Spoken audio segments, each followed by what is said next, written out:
مايكل روكفيلر ولد وحده من اغنى العائلات في ميريكان. قرا في جامعه هارفارد وكان داير تخصص السياسه. من نساله داكشي ما كانش كيعجبو، قرر انه غادي يمشي في داكشي اللي كيبغي. مايكل كان عزيز عليه التاريخ والحضارات القديمه، فهنا قرر انه غادي يدور العالم باش يكتشف هاد الحضارات هادو. دار بزاف د البلايص وكانت اخر بلاصه ليه سميتها غينيا الجديده، واحد الجزيره اللي حاكمها هولندا. غادي يمشي لها المره الاولى، غادي يدور فيها، غادي تعجبو بزاف. غادي يدوز فيها واحد الوقيته، من بعد غادي تجي شي خدمه، غادي يرجع من الجزيره يقضي داك الغرض اللي عنده، وغيقرر انه غادي يعاود يرجع للجزيره. هاد المره غادي يمشي مع واحد ثلاثه صحابو وهما غادي للجزيره في باطو. الباطو غادي يغرق بهم. هنا مايكل غيبان لي انهم غادي يتعطلوا بزاف، وغيقرر انه يتلاح في الماء ويكمل عومان. كان ديجا فعارف الطريق منين غادي يدوز ومشى. ثلاثه اللي معاه بقاو في الباطو. غيدوز الوقت حتى كيدوز واحد الباطو وكيبانوا ليه دوك الثلاثه وسط البحر. غادي يعتقهم، غادي يرجعوا بحالاتهم وغيحاولوا انهم يتواصلوا مع مايكل، ما كانت عليه حتى شي اخبار. هنا غيقرروا انهم يمشيو للجزيره باش يشوفوا شنو واقع ليه. فعلا غادي يمشيو للجزيره. اين فوا غادي يوصلوا ما غيلقاو حتى شي اثار على مايكل. غادي يسولوا الناس ديال الجزيره وغيقولوا لهم لا، ما جاش هنا غادي يعيطوا للبوليس باش يبداو يحققوا في الاختفاء ديال مايكل. غادي يجيو البوليس، غادي يبداو يقلبوا، ما غادي يلقاو حتى شي دليل على شنو وقع لمايكل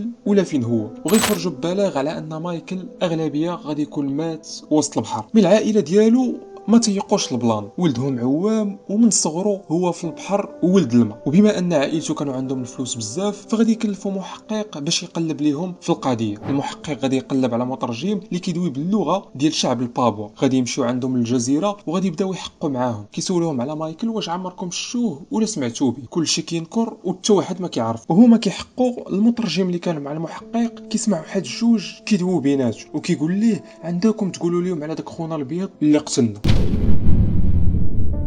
هنا المحقق غادي يقول ليه شكون هاد الابيض اللي قتلته؟ غادي يقول ليه لا ما قلت والو، وغادي ينكر كاع ديك الهضره اللي قال. هنا غادي يبداو يقلبوا في الجزيره وكيشوفوا لا تكون شي حاجه ماشي تليه. حتى غادي يبان لهم راجل كبير داير نضاضر ديال الشوف. كنذكركم ان الشعب ديال البابوا راه حتى الحوايج ما عندوش. فغادي يسولوه منين جاوك دوك النضاضر؟ غادي يقول لهم لقيتهم. هنا غادي يعرفوا شي حاجه ماشي تليه وغيقرروا انهم غادي يحقوا في الجزيره اكثر. فهنا غادي يعيطوا على محققين اللي غادي يجيو بهليكوبتر. شعب البابوا كتبان لهم هليكوبتر طايره في السماء، فبداو كيظنوا على ان الارواح بغات تعاقبهم على قتل مايكل، فصيفطات لهم هاد البلانات هادو. هنا غادي يقرروا انهم يعترفوا وغادي يبداو يعاودوا على انهم قبل بشي سنين مي جا عندهم مايكل كانت حرب بيناتهم. هنا غادي يتدخل الجيش الهولندي باش يفك هاد الحرب هادي. ما غاديش يبغيو يتفاكوا، فغيضطروا انهم يخدموا بالقوه. غادي يبداو يتشيريو فيهم وغادي يقتلوا 5 من شعب البابوا. شعب البابوا ما غتصرتش ليه وغيقرروا انهم ينتقموا من اي واحد جا الجزيره عندهم، وهي فين جا عندهم مايك. هنا غادي يبداو يعاودوا ليهم على انهم بداو كيضربوه في البلاصه فين جا حتى مات.